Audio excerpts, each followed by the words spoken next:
तो चलिए शुरू करते हैं आज का वीडियो डेली प्रैक्टिस का। पहला है मुस्कुराते रहो। किसी को बोलना है कि मुस्कुराते रहो, खुश रहो, हमेशा इस तरीके से खुश रहा करो। ठीक है, मुस्कुराते रहो। Keep smiling, keep smiling. अगला है किस लिए। किस लिए मतलब कोई चीज़ होती है, मैं बोलता हूँ कि मुझे ये चीज़ चाहिए, ज़रूरत है, तो अगला आदमी कैसे बोल सकता है? फॉर व्हाट, किस लिए। मैंने बोला मुझे ज़रूरत है, वो पूछ सकता है किस लिए, फॉर व्हाट। ठीक है, किसी तरह से, जैसे किसी तरह से उससे पैसे निकलवाने हैं तो यहाँ पर समहाउ का प्रयोग करेंगे। यहाँ पर इस तरीके से हम बोलते हैं, किसी तरह से समहाउ लगाएंगे, फिर उसके बाद में अगला सेंटेंस जो भी बोलना होगा उसको हम आगे जोड़ लेते हैं। ठीक है, समहाउ। अगला है किसी भी कीमत पर। जैसे मान लिया कभी कभार क्या होता है कि बोलते हैं कि हमें ये चाहिए ही चाहिए, किसी भी कीमत पर, किसी भी हाल में। तो किसी भी हाल में, किसी कीमत पर चाहिए, तो ये इसमें जोड़ेंगे एट एनी कॉस्ट। इसकी जो इंग्लिश बनेगी एट एनी कॉस्ट, किसी भी कीमत पर। एट एनी रेट भी बोलते हैं कुछ लोग, एट एनी कॉस्ट भी बोलते हैं। तो जो मर्जी आए जोड़ सकते हैं, एट एनी कॉस्ट भी जोड़ सकते हैं, एट एनी रेट भी जोड़ सकते हैं, किसी भी कीमत पर। यकीनन, सर्टनली। जैसे किसी को काम बोलना है, तुम ये काम करके दोगे, तो अगला आदमी बोल सकता है यकीनन, सर्टनली। सर्टनली का मतलब यकीनन, हाँ मैं करके दूंगा। अगला है जल्दी मत करो।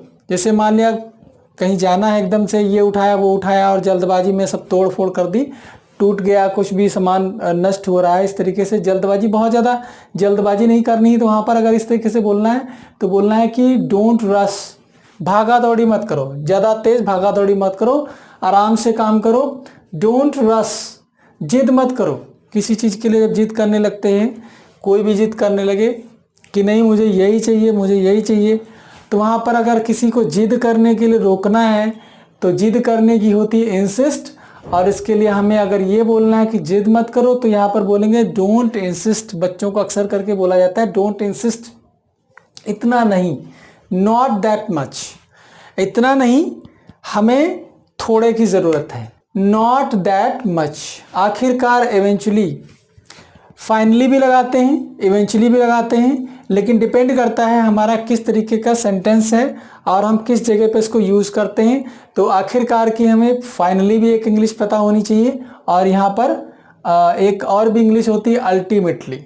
ठीक है, अल्टीमेटली, इवेंचुअली, फाइनली, ये सब हैं आखिरकार की, लेकिन डिपेंड करता है हम कौन सी सिचुएशन में खड़े हुए हैं, तो वहाँ पर हमें क्या यूज़ करना है हमें देखना पड़ेगा। ठीक है, आखिरकार, इसका डिस्कशन हम आगे करेंगे, क्योंकि आखिरकार जो है ये कई सारे सेंटेंसेस में कई जगहों पर बोला जाता है, तो इसको हम अलग से देखेंगे। ठीक है, कोशिश करते रहो।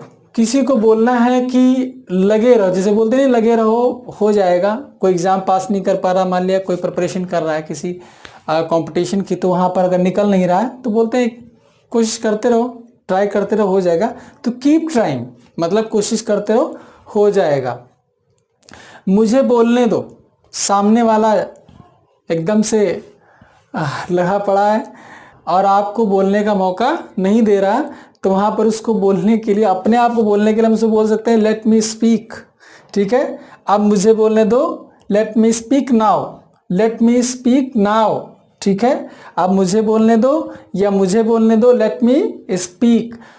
तो ये हमारे आज के जो सेंटेंसेस थे, वैसे सेंटेंसेस कंप्लीट सेंटेंसेस नहीं तो फ्रेजेस हैं। ठीक है, तो ये हमारे फ्रेजेस आज के यहीं पर ख़त्म होते हैं। मिलते हैं नेक्स्ट पार्ट में। ठीक है, तब तक के लिए tata, bye bye, take care.